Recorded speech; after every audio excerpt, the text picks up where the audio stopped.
on Matthew? Yeah, just hamstring tightness. So is that just a decision to hold him out today? Yeah, he or- just felt a little something, so we were just being smart with him. So that's really what it came to it. You expect him to practice next week? Yeah. Where's Cooper? Rest day. scheduled, because it looked like he kind of got a little something happened with his arm on a certain. Who? Cooper. He was just shaking it yesterday. It seemed like maybe he got a little. Do that again for me. Show me what he was doing. I didn't see that. No, he was good. Just Yeah, he's feeling scheduled good. rest So day. he's every time that we've done these jog throughs, that's been consistent throughout camp. Updates on that's one. I don't have updates on those guys. Sorry, Will Jimmy play in the game? he won't. So I think it's I think important, against- to be able to get Stetson those reps. Jimmy got a bunch of work yesterday, and I thought that was really good for him. And he got even more than what we thought because Matthew participated in the first couple periods, and it's really loud right there.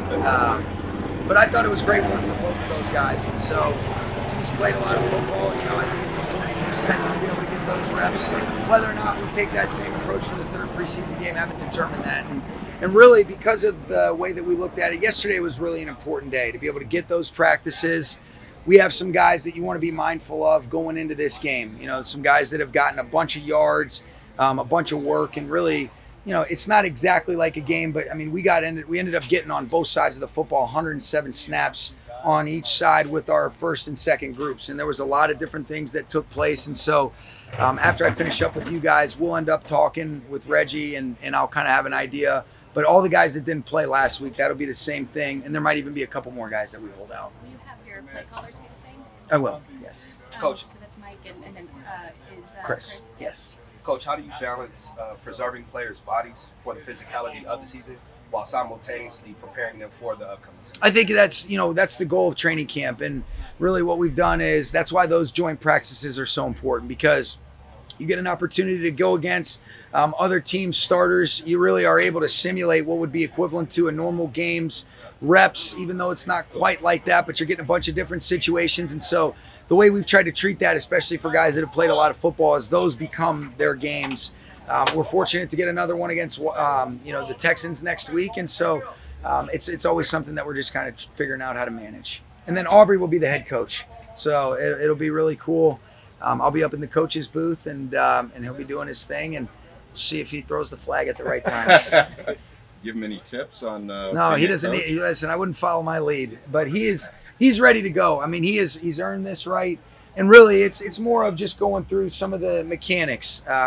Meeting with the officials, handling some of the different things as it relates to timeouts, being able to communicate with both sides.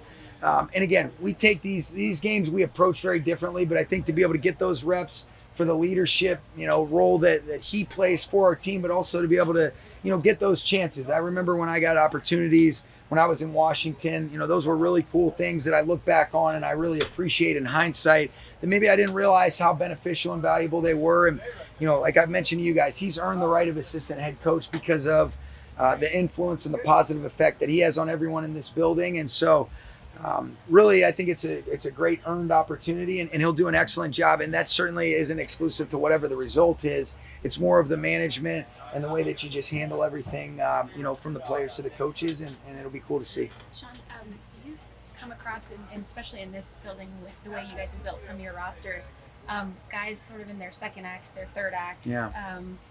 What have you learned from players like that? And I'm speaking specifically now of Trey White in terms of seeing them kind of rediscover themselves in a new place.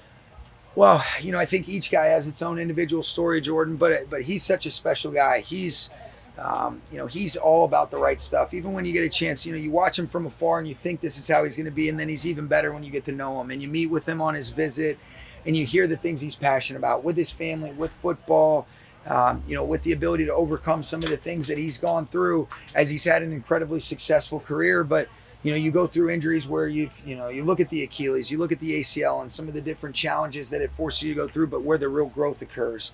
And so I've been so impressed with him. And I think what comes with that is a gratitude, a perspective, and an appreciation. And so he's been awesome. And you can see it's very seamless and easy for him to want to mentor and to want to help other guys. And then the respect that the other guys in the room with him have. when you look at the way that a Jacoby Durant looks up to him, listens to him, even a Rush East, and he's so willing to put his arm around these guys and be able to share and offer his perspectives. And so that's what it's all about. But there's been really cool experiences throughout our tenure, like you mentioned. Corner can be so isolating. Yeah. What I don't even know a way to ask this, but what is it to have someone who's just like happy in the room? Well, it's nice. We've got a lot of happy guys, but they play tough within the rules and when the game's being played. But I just think the perspective and the willingness to share.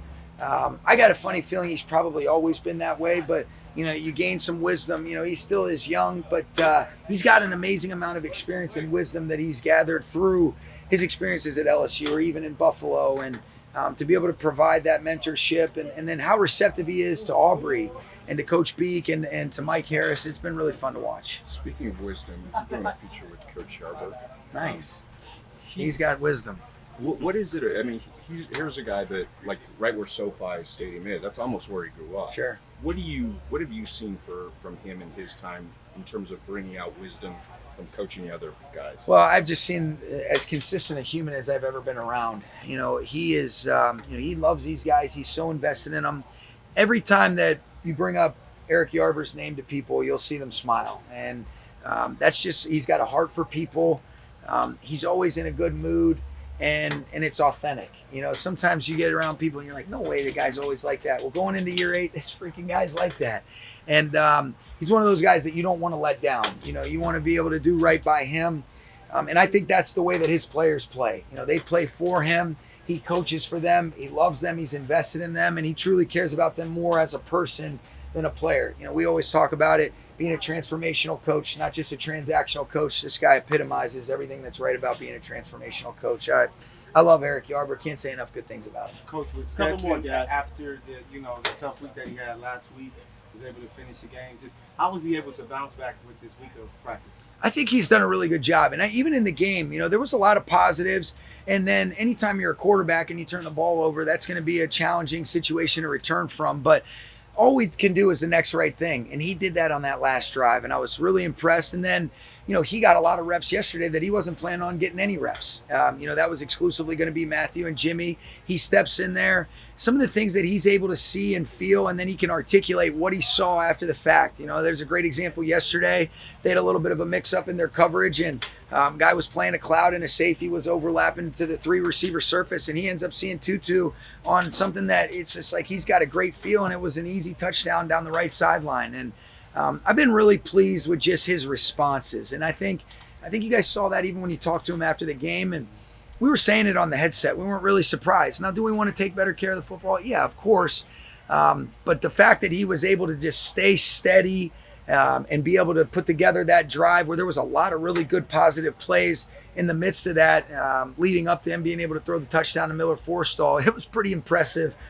And I think even more impressive when you take into account the adversity that he faced throughout the course of the game. Knowing how correctable those mistakes are, how, if at all, does that reframe the expectations you have for him, not only for this preseason game, but just the rest of the preseason? Yeah, I think what you want to see is consistency. You certainly, this is an imperfect game. The last thing you want is guys to go out there and be afraid to make a mistake because you had a situation like that. That's not at all what we want, Stu, but you do want to make good, consistent decisions. And sometimes he might make a great play and it might lead to a turnover if there's a ball that gets tipped, but that's not going to be something that would at all affect his process or the way that he's evaluated. Now, if you're making reckless decisions in terms of, all right, your timing, your rhythm, and where the ball is going, those are different conversations, but this is a very, very difficult position that these guys play. These windows close fast, and so we want to be as consistent to playing within the framework of what we're asking as possible, while also understanding that the beauty is when things go a little bit off schedule. And but consistency in the decision making is what we're looking to see. Last one, guys. With Coach Yarber, specifically, what is it about him that makes him relate to Cooper Kupp and DeMarcus Robinson and elevates them? Just his spirit, the love that he has for people, the investment, and the consistency. I think that consistent spirit he has earns their trust. Because you know what to expect from him every single day. And he doesn't ride the emotional roller coaster that I know I certainly have done before. And that's such a good thing. And they know what to expect. And it's an unconditional love and support. And I think that's why it's easy to see everybody loves this guy. Okay? Thank you. You got it.